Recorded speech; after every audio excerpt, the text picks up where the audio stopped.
Shalom, meu amado, minha amada irmã, graça e paz, Deus te abençoe, chuvarada de bênção sobre ti e sobre toda a tua casa. Chegamos ao devocional de número 10 da série 6, falando sobre código para cura e prosperidade. Hoje nós vamos nos colocar num subtema semelhante ao de ontem, a presença que transforma quando Jesus está. A sorte muda, é verdade, a sorte muda. E para essa oportunidade nós vamos usar o texto de João 2, de 1 a 3, que diz assim: ao terceiro dia fizeram-se umas bodas em Caná da Galileia e estava ali a mãe de Jesus. E foi também convidado Jesus e os seus discípulos para as bodas. E faltando vinho, a mãe de Jesus lhe disse: não tem vinho. Na cultura da época, uma festa de casamento, principalmente, podia durar de 3 a 8 dias, especialmente entre os povos de origem nômade, como os beduínos, cujos costumes ainda não deixaram de ser preservados em regiões como as Arábias e o Egito. Em Israel, esse tempo prolongado se justifica pela necessidade de deslocamento, descanso, participação nos rituais sagrados e o retorno dos convidados. Assim, os casamentos geralmente ocorriam próximo às festas, que eram as festas bíblicas, otimizando o tempo e permitindo que as famílias celebrassem também as festas sagradas. Essa prática reflete uma lição valiosa sobre a administração do tempo. Quem sabe usar bem o tempo a seu favor encontrará sempre a prosperidade ao seu lado. Mas quem desperdiça o tempo acaba colhendo escassez.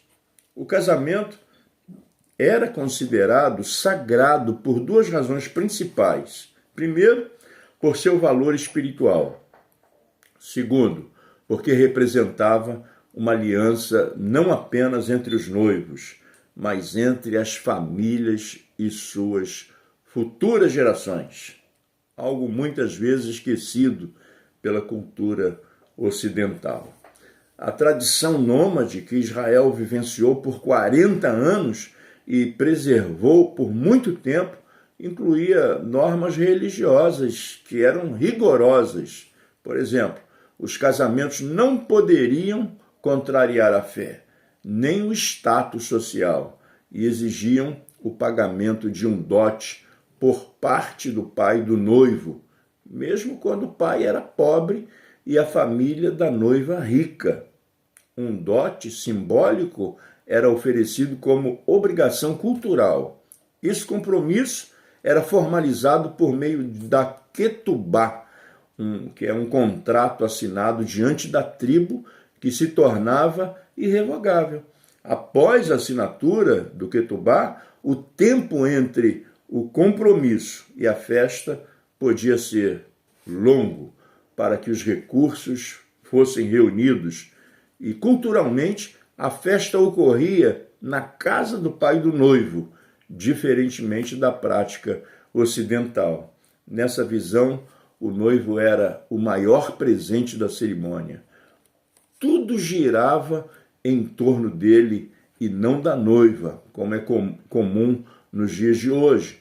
Veja o exemplo de Jacó, por exemplo, com Raquel, em Gênesis 29, de 1 a 35, onde o costume de casar a filha mais velha antes da mais nova levou Jacó a servir por mais tempo a fim de obter a esposa que desejava.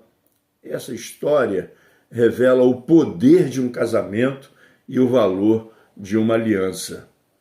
No caso das bodas de Canaã, o casamento era claramente de cunho familiar. Maria foi convidada e Jesus levou consigo seus discípulos, que eram 12 convidados a mais. Isso não era um ato de deselegância, pois quem levava convidados extras assumia também parte das despesas.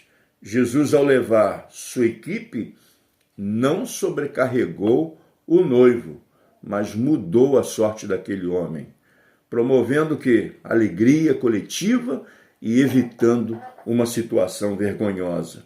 Jesus já estava em missão e esse evento se tornou o cenário ideal para o início do seu ministério messiânico.